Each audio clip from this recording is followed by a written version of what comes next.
right, folks, I have literally been cleaning parts for a couple days. Haven't even turned the phone on / camera. All I have done is clean parts, getting ready to put this junkyard cop car motor back together. I still don't feel right about saying cop car. But anyway, oil pan that we had on the original motor, oil pump out of the police car engine, lifters out of the original engine, the Charger engine, valve covers, rocker gear, all out of police car engine. Rear main seal, I got to put a new seal in. The injectors. So the injectors are interesting. I called Brent this morning, and we still kind of think that might have been something to do with burning up the original engine. Yesterday, I went and borrowed from my best buddy JC an ultrasonic cleaner. And all this is a little tank. It's got a little wire basket. You put solvent in, heats it up, and it vibrates it. And what I did with that, originally, got it yesterday, and I put the lifters in there because those lifters coming out of the motor that me and Brent burn up, it's possible they had some trash, schmegma in them, and the ultrasonic just ultrasonically cleans them. So I called Brent this morning and asked him about the injectors that come out of the first motor that we probably burnt up for maybe an injector problem. Still not sure. And he's like, have you got an ultrasonic cleaner? I'm like, yes, I do. He said, just start freaking soaking them babies, cook them, get them hot, and test them. And I'm like, I don't know how to test them. So what I did was just got a hot in the ground lead hooked to the battery of Baby D. This is a plug off of the V6 engine, plugs right in. Took a little CRC brake clean, rubber hose, put on the end of the injector, sprayed some brake clean in the rubber hose and gave it a little ch-ch. And that tells you how they're flowing. It took hours, and it finally, they started having a nice spray. Had two of them that took basically since this morning, and I ended up not using solvent and actually put brake clean, CRC brake clean, the green stuff, put it into the solvent. Probably not the smartest thing in the world to do because it is flammable, but that's what I did. And so I've been cleaning parts. Oh, I got to show you the pistons. So the pistons were super carboned up.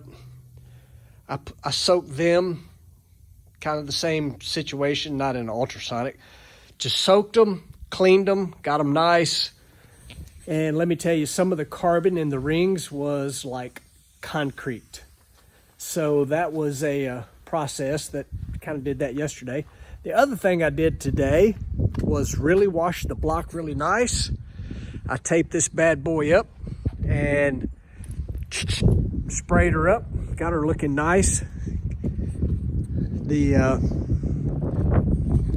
CRC has some, where's it at? It's right here. They've got this awesome CRC Osha black spray paint. Really good stuff, goes on nice, dries, shiny. Really like it. Also did the same thing to the front timing cover. There it is. Now I tried to clean that front timing cover really nice because it's aluminum, but it had done got that chalky look to it. I used a couple different chemicals on it. Never would really clean up nice, and so took the Scotch-Brite to it and put a little spray paint on it, make it black. And so here's my decision. Here's what I'm gonna do. This is the camshaft out of the original engine. Lifters out of the original engine. So I'm going to also put, I know this is a junkyard build, but I already have them here and they're ready. These are my CNC ported heads that Arrington Performance did for the first motor.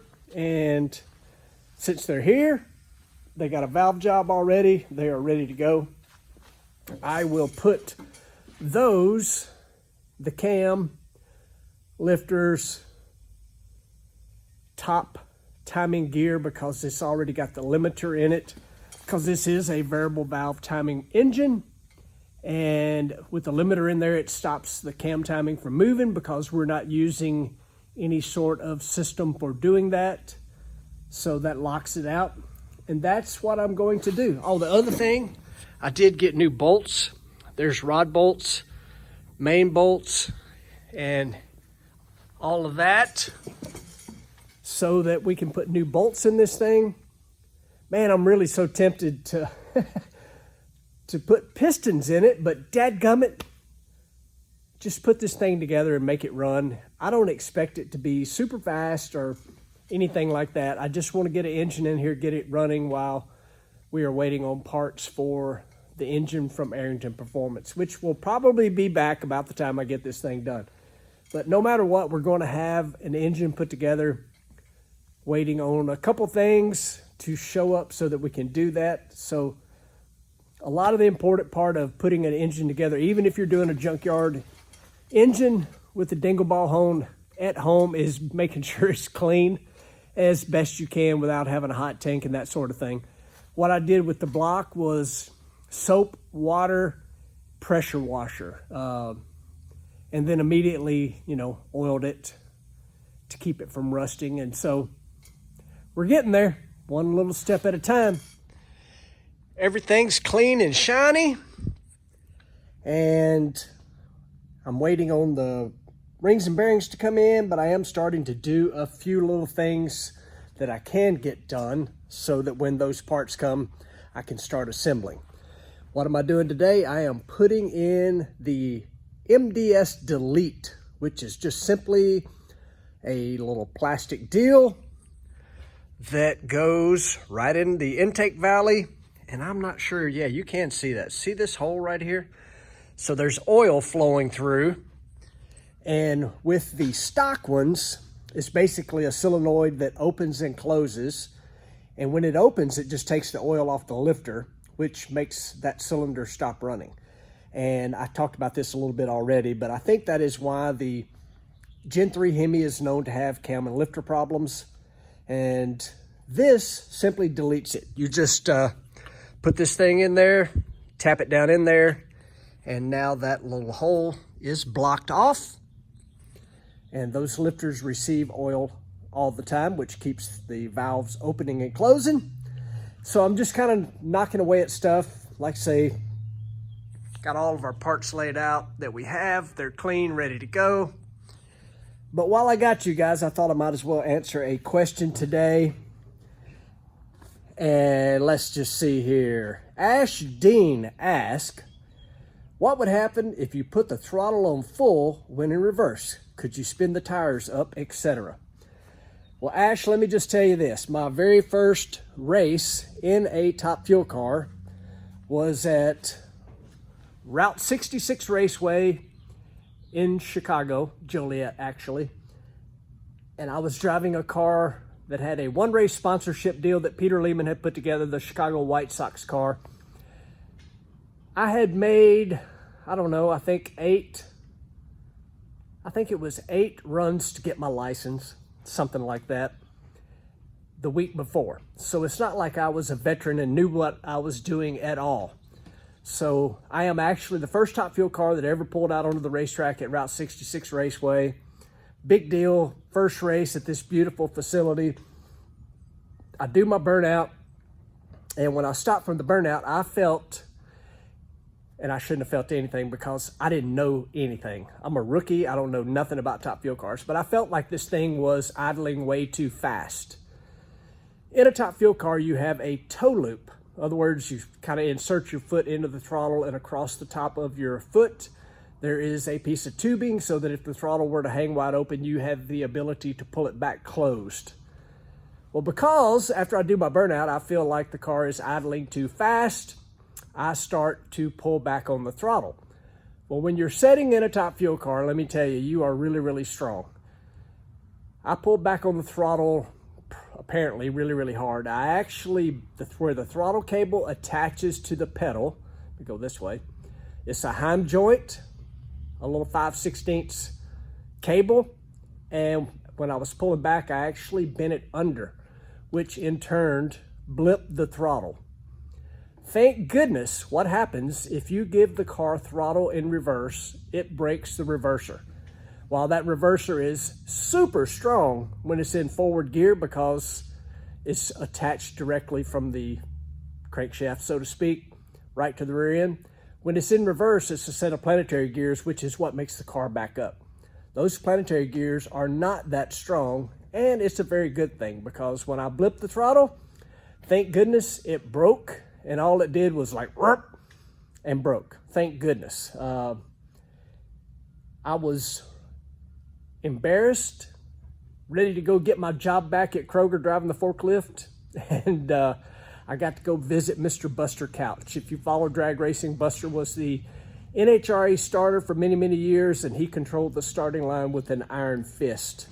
At this point, he had moved into the tower as kind of a race director position, and I got to go see Buster, and he told me that if I acted that way on his racetrack again, he didn't know where I come from, but I'd be back there again doing whatever it was I'd done. So there you have it. You cannot hit the throttle in reverse at all. Let's get back to work. Okay, folks. Setting on go. Just waiting on parts to come. Imagine that. So, since I can't start assembling an engine, there's a couple things that I know need done and a few things that I want to do that I'm not. What I want to do that I'm not going to do is cut off the front wheel studs. They are way too long, and the reason I'm not going to cut them off just yet is because I have everything clean and ready to assemble an engine. And we all know, no matter how careful you try to be or how much you try to cover that up, crap's going to fly in the air when you get a whiz wheel out. The old, whatever you want to use, whether you use a death wheel or just a side grinder, whatever the case may be. You could get a hacksaw out and not really make no chips, but I'm going to be honest, I don't really want to do that. But what I have done that needed done, and I had brought this up in a previous video, so where the brake caliper goes on, the two, well actually it was one, the threads were stripped out. So believe it or not, I had to get online and order a 3/8 24 helical. So I got that one installed, and then when I looked at this one, the threads did not look that great. Not sure what happened, if at some point in Baby D's life somebody cross-threaded, whatever they did, but I had noticed on the other side it had a helical in it. So I just got through doing that. Hadn't put a helical in forever. Like on the race car, we typically use what's called a thread cert. We use them a lot. They're pretty awesome. But I did the helicals on here, so that needs to be done. What else have I done? I got to tell the truth. Pretty much all I've done is clean parts. Did do some stuff on the motorhome that Donna wanted done just to make things a little more to our liking, the way that we pack things, the way we do things. Spent a lot of time doing that. And come on, shipment. I'm ready to assemble an engine. Ooh-wee, I'll be glad when we've got this area filled up with a junkyard Hemi engine. I'll be even more happy when we have our Arrington Performance engine. As things go right now, though, we're waiting on parts, and I don't even know what we've saw in this episode, so to speak, of Baby D, the Hemi Dakota. But what I do know is I appreciate everybody watching, liking, subscribing, and sharing, and we'll see you in the next one.